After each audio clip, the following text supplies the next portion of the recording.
Boa tarde, meus amigos. Eu sou o professor Paulo Silva e este é o meu canal de História e Literatura. E hoje, como é feriado de Tiradentes, tá?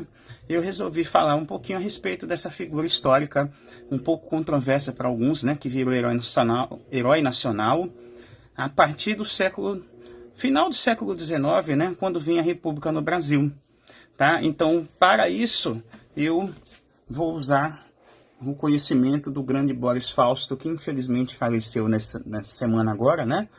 O grande historiador Boris Fausto, que escreveu essa Bíblia aqui da história do Brasil e que faleceu aos 92 anos nessa semana agora. Então vai o meu salve, minha homenagem ao grande Boris Fausto. Então, gente, usando e falando e utilizando, né, esse livro aqui sobre a Inconfidência Mineira, tá, gente? Então, a Inconfidência Mineira teve relação direta com as características da sociedade regional e com o agravamento de seus problemas nos últimos decênios do século XVIII. Isso não significa que seus integrantes não fossem influenciados pelas novas ideias que surgiam na Europa e na América do Norte. Muitos membros da elite mineira circulavam pelo mundo e estudavam na Europa. Em 1789, dentre os 19 estudantes brasileiros matriculados na Universidade de Coimbra, 10 eram de Minas. Coimbra era um centro conservador, mas ficava na Europa, o que facilitava o conhecimento das novas ideias e a aproximação das personalidades da época. Tá, gente? Então, o que eu posso falar a respeito desse pequeno trecho aqui, né, que eu li do grande Boris Fausto, tá, gente? Então, que dá para perceber que os integrantes da Inconfidência Mineira, da qual fez parte o Tiradentes, né? Eles eram homens ricos, tá, gente? Porque você estudar fora em Coimbra não era para qualquer um, né? E a região das Minas Gerais era a região mais rica do Brasil naquele momento, por causa do ouro, por causa do diamante. Mas já se vivia uma época de diminuição da quantidade de ouro. E foi dentro desse contexto aí que surgiu a revolta chamada, na época, né, de Inconfidência Mineira, que tem um sentido negativo. Inconfidente da ideia de um fofoqueiro, de um traidor, algo parecido, né? E aí, quando o Tiradentes foi executado, né, na forca, e tendo sido ele o único condenado à morte, né, que foi mantida a condenação, fica bem claro que, na verdade, né, a questão do social pesou, né, nessa punição. Porque o Tiradentes era o mais humilde daquela turma, né, a gente vai dizer assim, o mais pobre.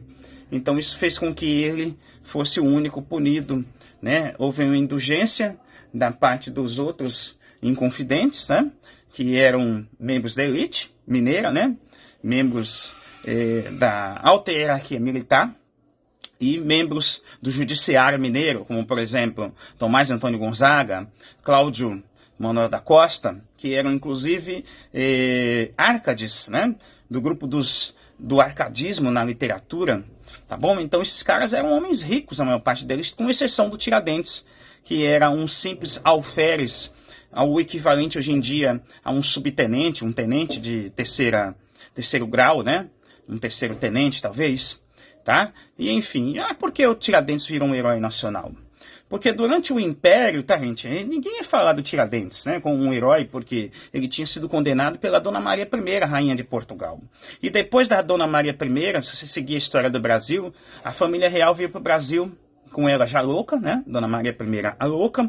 Vem o filho dela, Dom João VI, né, na época ainda Dom João, príncipe regente, se torna Dom João VI, e tem aquela história do retorno da família real para Portugal, quando ele deixa o filho dele, Dom Pedro I, que se torna o primeiro imperador do Brasil, seguido depois da ida dele embora, né, no período regencial, que desembarca depois no longo governo do filho dele, Dom Pedro II. Então toda essa família Bragança, ninguém deles iria falar bem do Tiradentes. E aí quando vem a República, eles precisavam de um herói republicano, né? E aí eles foram buscar no Tiradentes, com as imagens que foram, pinturas que foram feitas na época, né, do Tiradentes barbudo, associando a figura do Tiradentes, né, já que ele teve um traidor na Inconfidência, que foi Joaquim Silvério dos Reis, o mais famoso deles, mas tiveram outros, né?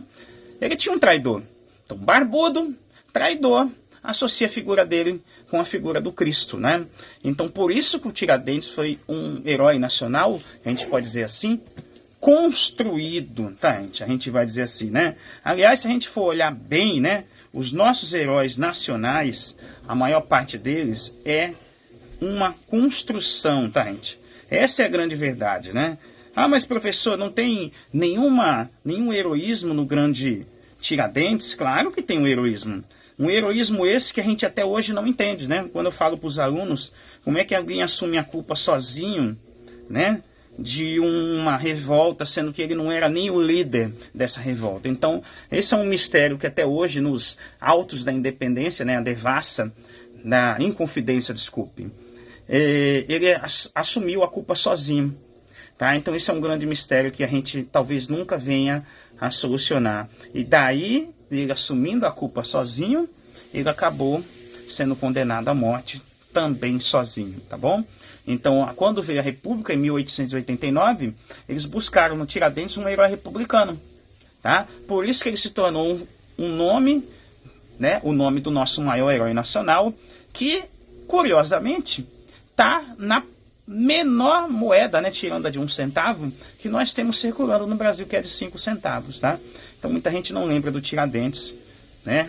Mas eu faço a minha parte, estou aqui lembrando dele. Hoje é o dia de Tiradentes, que tinha o nome de Tiradentes também, né?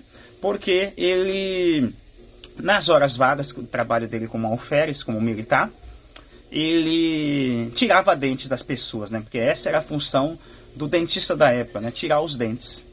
Tá bom, gente? É isso. Então, eu vou mostrar para vocês aqui, para finalizar o vídeo, né, uma imagem do Tiradentes, aquela imagem dele barbudo, já associado com o heroísmo da República. Essa mulher representaria a República, que está no livro do Boris Fausto, né?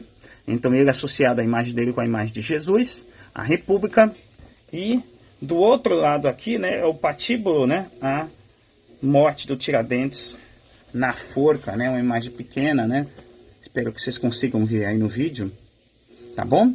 Da forca. Depois de morto, o Tiradentes ainda teve o corpo esquartejado para servir de exemplo para que outras pessoas não fizessem igual, como era de praxe na época, tanto aqui, né? No caso português aqui no Brasil, nós éramos uma colônia, quanto lá em Portugal, quanto em qualquer lugar que tivesse uma monarquia naquele momento. Era comum a execução em praça pública e, às vezes, até o esquartejamento, tá bom? Então, espero que você tenha gostado do vídeo. Dia 21 de abril, dia de Tiradentes. Que você lembre, compartilhe esse vídeo nas suas redes sociais, se você gosta do professor Paulo Silva.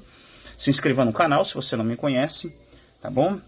Mostre esse vídeo para outras pessoas que queiram aprender história comigo, com o professor Paulo Silva. Aqui eu falo de história e de literatura também, tá bom, gente? E até uma próxima, se Deus quiser.